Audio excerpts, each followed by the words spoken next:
शिवाय। ओम नमः शिवाय। ओम नमः शिवाय। ओम नमः शिवाय। ओम नमः शिवाय। नमः शिवाय। नमः शिवाय। नमः शिवाय। नमः शिवाय।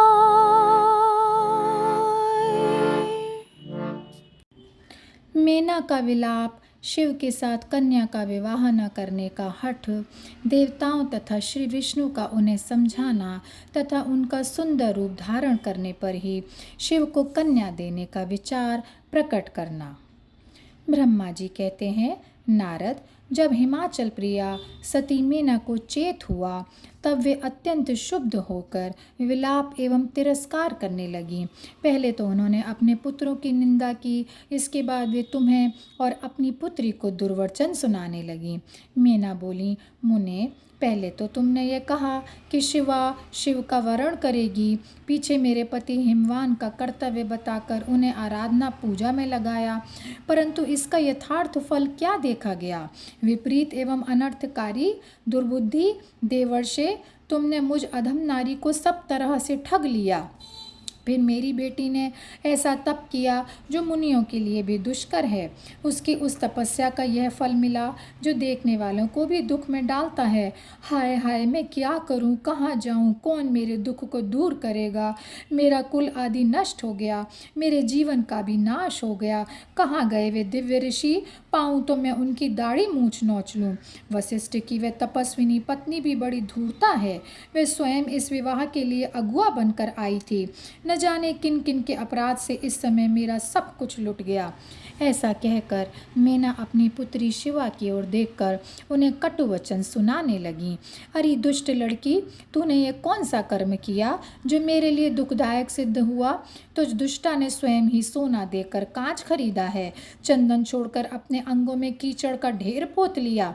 हाय हाय, हंस को उड़ाकर तूने पिंजड़े में कौवा पाल लिया, गंगा जल को दूर फेंक कर कुएं का जल पिया, प्रकाश पाने की इच्छा से सूर्य को छोड़कर यत्नपूर्वक जुगनू को पकड़ लिया, चावल छोड़कर भूसी खा ली, घी फेंककर मोम के तेल का आदर पूर्वक भोग लगाया, सिंह का आश्रय छोड़कर सियार का सेवन किया, ब्रह्म विद्या छोड़कर कुत्सित गाथा का श्रवण किया।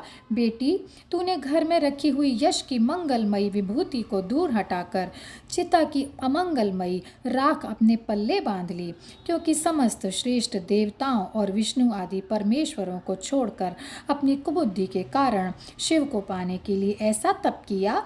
तुझको तेरी बुद्धि को, तेरे रूप को और तेरे चरित्र को भी बार बार धिक्कार है। तुझे तपस्या का उपदेश देने वाले नारद को तथा तेरी सहायता करने वाली दोनों सखियों को भी धिक्कार है। बेटी, हम दोनों माता पिता को भी धिक्कार है जिन्होंने तुझे जन्म दिया। नारद, तुम्हारी बुद्धि को भी धिक्कार है। सुबुद्धि देने वाले उन सप्तर्षियों को भी धिक्कार है। तुम्हारे कुल को धिक्कार है, तुम्हारी क्रिया दक्षता को भी धिक्कार है, तथा तुमने जो कुछ किया उस सब को धिक्कार है। तुमने तो मेरा घर ही जला दिया, यह तो मेरा मरण ही है। ये पर्वतों के राजा आज मेरे निकट ना आएं, सप्तर्षि लोग स्वयं मुझे अपना मुंह ना दिखाएं, इन सब ने मिलकर क्या साधा? मेरे कुल का नाश कर दिया। हाय, मैं बांझ क्यों नहीं हो गई, मेरा गर्भ क्यों नहीं गल गया, मैं अथवा मेरी पुत्री ही क्यों नहीं मर गई, अथवा राक्षस आदि ने ही आकाश में ले जाकर इसे क्यों नहीं खा डाला? पार्वती, आज मैं तेरा सिर काट डालूंगी, परंतु ये शरीर के टुकड़े लेकर क्या करूंगी? हाय हाय, तुझे छोड़कर कहाँ चली जाऊं, मेरा तो जीवन ही नष्ट हो गया। ब्रह्मा जी कहते हैं, नारद, यह कहकर मीना मूर्छित होकर पृथ्वी पर गिर पड़ी। शोक रोष आदि से व्याकुल होने के कारण वे पति के समीप नहीं गईं। देवर्षे, उस समय सब देवता क्रमशः उनके निकट गए। सबसे पहले मैं पहुंचा। मुनिश्रेष्ठ, मुझे देखकर तुम स्वयं मीना से बोले, नारद जी ने कहा, पतिव्रते, तुम्हें पता नहीं है, वास्तव में भगवान शिव का रूप बड़ा ही सुंदर है। उन्होंने लीला से ऐसा रूप धारण कर लिया है। यह उनका यथार्थ रूप नहीं है। इसलिए तुम क्रोध छोड़कर स्वस्थ हो जाओ, हट छोड़कर विवाह का कार्य करो और अपनी शिवा का हाथ शिव के हाथों में दे दो। तुम्हारी ये बात सुनकर मेना तुमसे बोली, उठो, यहाँ से दूर चले जाओ, तुम दुष्टों और अधमों के शिरोमणि हो।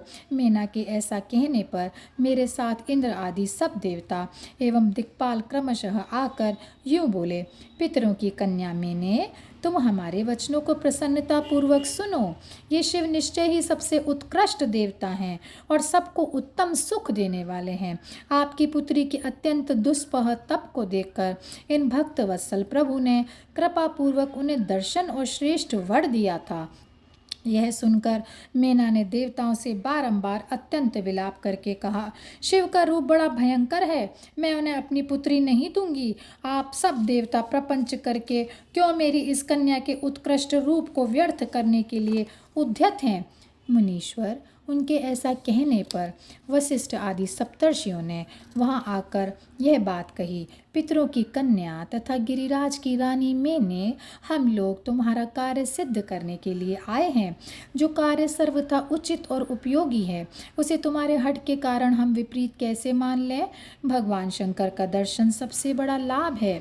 वे दान पात्र होकर स्वयं तुम्हारे घर पधारे हैं। उनके ऐसा कहने पर भी ज्ञान दुर्बला मेना ने उनकी बात मिथ्या कर दी और रुष्ट होकर उनसे कहा, मैं शस्त्र आदि से अपनी बेटी के टुकड़े टुकड़े कर डालूंगी, परंतु उसे शंकर के हाथ में नहीं दूंगी। तुम सब लोग दूर हट जाओ, किसी को मेरे पास नहीं आना चाहिए। ऐसा कह अत्यंत विहल हो विलाप करके मेना चुप हो गई। मुने, वहाँ उनके इस बर्ताव से हाहाकार मच गया। तब हिमालय अत्यंत व्याकुल होकर वहाँ आए और मेना को समझाने के लिए प्रेम पूर्वक तत्व दर्शाते हुए बोले। हिमालय ने कहा, प्रिय मेने, मेरी बात सुनो, तुम इतनी व्याकुल क्यों हो गई हो? देखो तो कौन कौन से महात्मा तुम्हारे घर पधारे हैं, तुम इन सब की निंदा क्यों करती हो? भगवान शंकर को तुम भी जानती हो, किंतु नाना नाम रूप वाले शंभु के विकट रूप को देखकर घबरा गई हो। मैं शंकर जी को भली भांति जानता हूँ, वे ही सबके प्रतिपालक हैं, पूजनियों के भी पूजनीय हैं तथा अनुग्रह एवं निग्रह करने वाले हैं। निष्पाप प्राण प्रिय, हठ ना करो, मानसिक दुख छोड़ो, सुव्रते शीघ्र उठो और सब कार्य करो। पहली बार विकट रूपधारी शंभु ने मेरे द्वार पर आकर जो नाना प्रकार की लीलाएं की थीं, मैं उनका आज तुम्हें स्मरण दिला रहा हूँ। उनके इस परम महात्म्य को देख और समझकर उस समय मैंने और तुमने उन्हें कन्या देना स्वीकार किया था। प्रिय, अपनी उस बात को प्रमाण मानकर सार्थक करो। इस बात को सुनकर शिवा की माता मेना हिमालय से बोली, नाथ, मेरी बात सुनिए और सुनकर आपको वैसा ही करना चाहिए। आप अपनी पुत्री पार्वती के गले में रस्सी बांधकर इसे बेखटके पर्वत से नीचे गिरा दीजिए, परंतु मैं इसे हर के हाथ में नहीं दूंगी। अथवा नाथ, अपनी इस बेटी को ले जाकर निर्दयतापूर्वक समुद्र में डुबा दीजिए। गिरिराज, ऐसा करके आप पूर्ण सुखी हो जाएंगे। स्वामिन, यदि विकट रूपधारी रुद्र को आप पुत्री देंगे तो मैं निश्चय ही अपना शरीर त्याग दूंगी।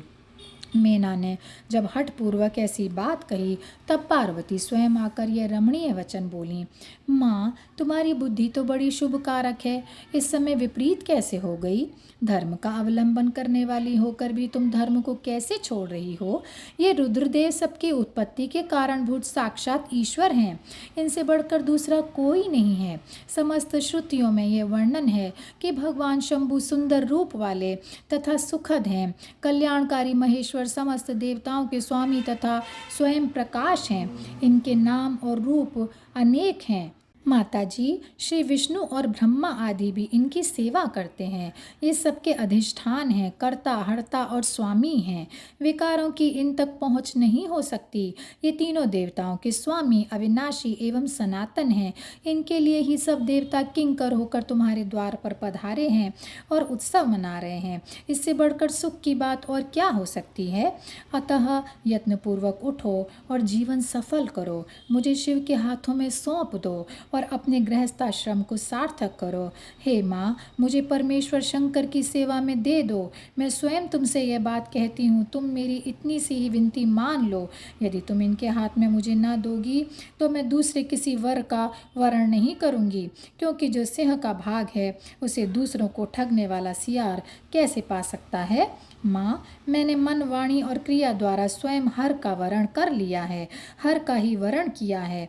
अब तुम्हारी जैसी इच्छा हो वैसा करो। ब्रह्मा जी कहते हैं, नारद, पार्वती की यह बात सुनकर शैलेश्वर प्रिया मेना बहुत ही उत्तेजित हो गईं और पार्वती जी को डांटती हुई दुर्वचन कहकर रोने तथा विलाप करने लगीं।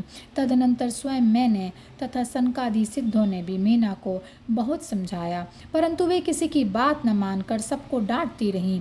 इसी बीच में उनके सुदृढ़ एवं महान हठ की बात सुनकर शिवप्रिय भगवान विष्णु भी तुरंत वहां आ पहुँचे और इस प्रकार बोले।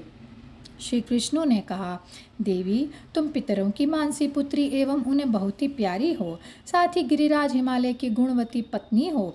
इस प्रकार तुम्हारा संबंध साक्षात ब्रह्मा जी के उत्तम कुल से है।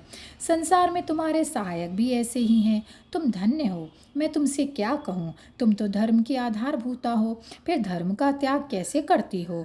तुम ही अच्छी तरह सोचो तो सही। संपूर्ण देवता, ऋषि, ब्रह्मा जी और मैं सभी लोग विपरीत बात ही क्यों कहेंगे।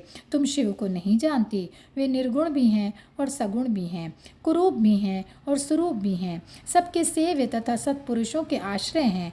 उन्होंने मूल प्रकृति रूपा देवी ईश्वरी का निर्माण किया और उसके बगल में पुरुषोत्तम का निर्माण करके बिठाया। उन्हीं दोनों से सगुण रूप में मेरी तथा ब्रह्मा की उत्पत्ति हुई। फिर लोगों का हित करने के लिए वे स्वयं भी रुद्र रूप से प्रकट हुए। तदनंतर वेद, देवता तथा स्थावर जंगम रूप से जो कुछ दिखाई देता है वे सारा जगत भी भगवान शंकर से ही उत्पन्न हुआ है। उनके रूप का ठीक ठीक वर्णन अब तक कौन कर सका है अथवा कौन उनके रूप को जानता है। मैंने और ब्रह्मा जी ने भी जिनका अंत नहीं पाया उनका पार दूसरा कोई नहीं जान सकता। ब्रह्मा से लेकर कीट पर्यंत जो कुछ दिखाई देता है वह सब शिव का ही रूप है, ऐसा जानो। इस विषय में कोई अन्यथा विचार नहीं करना चाहिए। वे ही अपनी लीला से ऐसे रूप में अवतीर्ण हुए हैं और शिवा के तप के प्रभाव से तुम्हारे द्वार पर आए हैं। अतः हिमाचल की पत्नी, तुम दुख छोड़ो और शिव का भजन करो। इससे तुम्हें महान आनंद प्राप्त होगा और तुम्हारा सारा क्लेश भी मिट जाएगा। ब्रह्मा जी कहते हैं, नारद, श्री विष्णु भगवान के द्वारा इस प्रकार समझाई जाने पर मेना का मन कुछ कोमल हुआ, परंतु शिव को कन्या न देने का हठ उन्होंने तब भी नहीं छोड़ा। शिव की माया से मोहित होने के कारण भी उन्होंने ऐसा दुराग्रह किया था। उस समय मेना ने शिव के महत्व को स्वीकार कर लिया। कुछ ज्ञान हो जाने पर उन्होंने श्रीहरि से कहा, यदि भगवान शिव सुंदर शरीर धारण कर लें तब मैं उन्हें अपनी पुत्री दे सकती हूँ, अन्यथा कोटि उपाय करने पर भी नहीं दूंगी। यह बात मैं सच्चाई और दृढ़ता के साथ कह रही हूँ। ऐसा कहकर दृढ़तापूर्वक उत्तम व्रत का पालन करने वाली मेना शिव की इच्छा से प्रेरित हो चुप हो गईं। धन्य है शिव की माया जो सबको मोह में डाल देती है। और यहीं पर यह अध्याय समाप्त होता है। ओम नमः शिवाय, ओम नमः शिवाय, ओम नमः शिवाय। ॐ नमः शिवाय, ॐ नमः शिवाय।